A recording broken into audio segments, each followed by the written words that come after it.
Good morning everyone, আমি শুভেচ্ছা from Kolkata. আজকে 27 জুলাই 2024 একটা এক্সপিরিয়েন্স ওদের সাথে শেয়ার করব, সেই জন্য এই ভিডিওটা বানানো। ভিডিওটা কিন্তু প্লিজ তোমরা পুরোটা দেখো, স্কিপ করো না।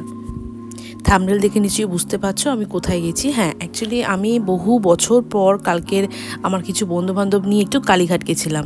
ট্রাস্ট মি, আমি কালীঘাট গিয়ে জাস্ট হতভম্ব হয়ে গেছি, কারণ এইভাবে কালীঘাট আমি জাস্ট দেখিনি।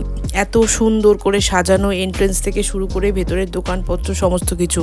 আমার ঢুকে জাস্ট 15 থেকে 20 মিনিট লেগেছে বিষয়টা বুঝতে।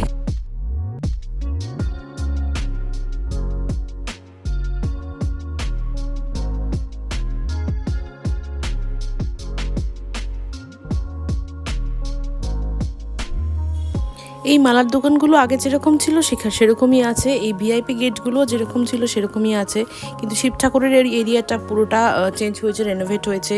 যেখানটা ওই খাড়াটা থাকে সেটা পুরোটা রেনোভেট হয়েছে। এত সুন্দর যে ঠাকুরমশাইটা পেয়েছিলাম তিনিও খুব ভালো ছিলেন, আমাদের পুজো ভীষণভাবে দিয়েছে। কেউ যদি নাম্বার চাও আমি ডিসক্রিপশন বক্সে নাম্বারটা দিয়ে দেবো।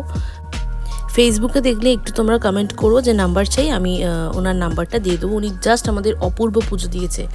আমরা পুজো টুজো দেওয়ার পর নেমে একটু প্রসাদ খেলাম, বাচ্চাগুলোকে নিয়ে ওদেরকে নিয়ে একটু ঘুরে বেড়ালাম, ওরা একটু খেললো খানিকক্ষণ। তারপরে পুরো জায়গাটা সুন্দর ভিডিও ছবি তুলে আমরা বাড়ি এলাম। কিন্তু বিশ্বাস করুন, আমি অনেক দিন পর কালীঘাট গেলাম। আমার বাড়ির খুবই কাছে কালীঘাট, তবু যাওয়া হয়ে ওঠে না নানান কাজের জন্য। আজকে এতদিন পর কালীঘাট গেলাম, রেনোভেট হওয়ার পর আমি এই ফার্স্ট টাইম গেলাম। আমার জাস্ট অপূর্ব লেগেছে। কালীঘাট যে এত সুন্দর হতে পারে এটা আমার জানা ছিল না। জাস্ট দারুণ লেগেছে। এই এক্সপিরিয়েন্সটা তোমাদের সাথে শেয়ার করলাম। ভিডিওটাকে ভালো লাগলে লাইক করবে, কমেন্ট করবে, আর ইউটিউবে দেখলে সাবস্ক্রাইব করবে। দেখা হবে আবার একটা নেক্সট ভিডিওতে। টাটা।